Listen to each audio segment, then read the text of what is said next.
नमस्कार मित्रों, आज बात करते हैं कि जब आप कुंडली बनाते हैं, कुंडली बनाने पर सप्तवर्ग, षोडशवर्गी, षड्वर्गी कुंडली बनाते हैं। मूल में प्रचलित जो है सप्तवर्गीय जो है कुंडली प्रचलित होती हैं।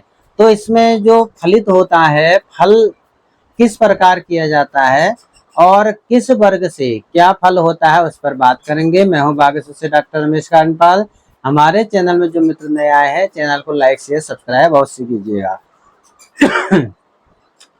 लग्ने देहस्य विज्ञानम होरायाम संपदाधिकम। जो लग्न होता है, लग्न से जो है हमें शरीर संबंधी विचार करने चाहिए। होरा कुंडली से संपत्ति आदि का विचार करना चाहिए। दृष्काण जो कुंडली होती है उससे भ्रातृवर्ग का विचार करना चाहिए। भ्रातृ से होने वाला जो सुख है उसका विचार करना चाहिए। और चतुर्थांश से भाग्य का विचार करना चाहिए, इसका भाग्य कैसा होगा। सप्तमांश से पुत्र पौत्र आदि कैसे होंगे, वंश वृद्धि कैसा होगा, वह विचार करना चाहिए। नवांश जो होता है उससे स्त्री का विचार करना चाहिए। और दशमांश से महत्ता राजयोग संबंधी जो है उसके विचार करने चाहिए।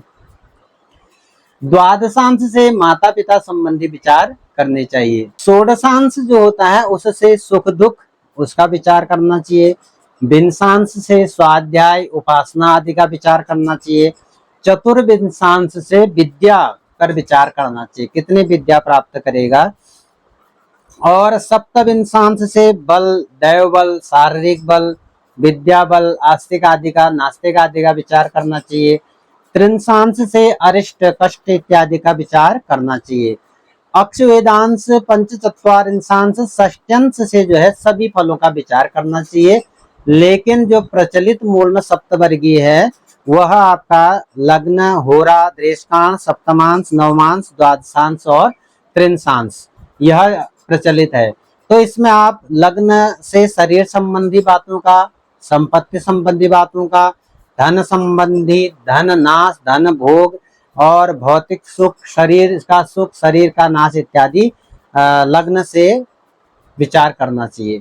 और होरा कुंडली से आप उसकी संपत्ति, शील, चरित्र, निर्णय शक्ति आदि पर विचार करना चाहिए। कष्ट आएगा या संपत्ति पाएगा, विपत्ति आएगी, ये होरा कुंडली से विचार किया जाता है।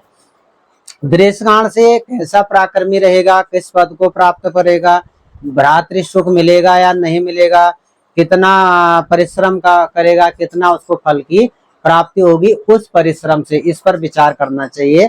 सप्तमांश जब आता है वो कुंडली से धन संपत्ति संचय कितना करेगा, बचत कितना करेगा, खर्च करने की प्रवृत्ति क्या होगी, विनिवेश करने की प्रवृत्ति क्या होगी, धन जमा करने की प्रवृत्ति होगी या नहीं होगी, यह सप्तमांश से पता करना चाहिए।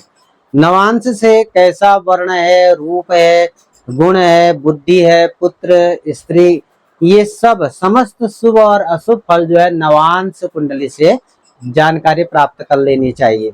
द्वादशांश से आपको पता करना है संतति होगी कि नहीं होगी, शरीर कैसा होगा, आयु कितनी होगी, स्त्री कैसी होगी, ये सब विचार, स्त्री संबंधी विचार, सब जितने भी विचार हैं ये द्वादशांश से आपको ये विचार करने चाहिए। त्रिंशांश जो कुंडली होती है, त्रिंशांश कुंडली से आप अरिष्ट, उसके कष्ट, उसके रोग, उसकी व्याधि और उसकी घटना दुर्घटना, दया, उदारता, कैसा वह व्यक्ति है, उसका व्यक्तित्व कैसा है, कपटी है कि धूर्त है, उदार है या कपटी है, ये प्रकार का व्यवहार विधि कैसी है, इस प्रकार से उसकी स्त्री कैसी होगी, उसकी मृत्यु किस प्रकार से होगी, यह सब त्रिंशांश कुंडली से विचार करना चाहिए। तो ये होरा से लेकर के त्रिंशांश जो सप्तवर्गीय कुंडली होती है इसका अलग अलग विचार हमको करना चाहिए कि केवल ये खाका मात्र देख करके हमें किसी के भविष्य पर विचार नहीं करना चाहिए। आगे भी कुंडली में बहुत कुछ होता है, वो सब विचार करके थोड़ा अपने इष्ट का स्मरण करके फलित करना चाहिए, जिससे जो आपके सामने आए हैं उनको सही राह मिल सके।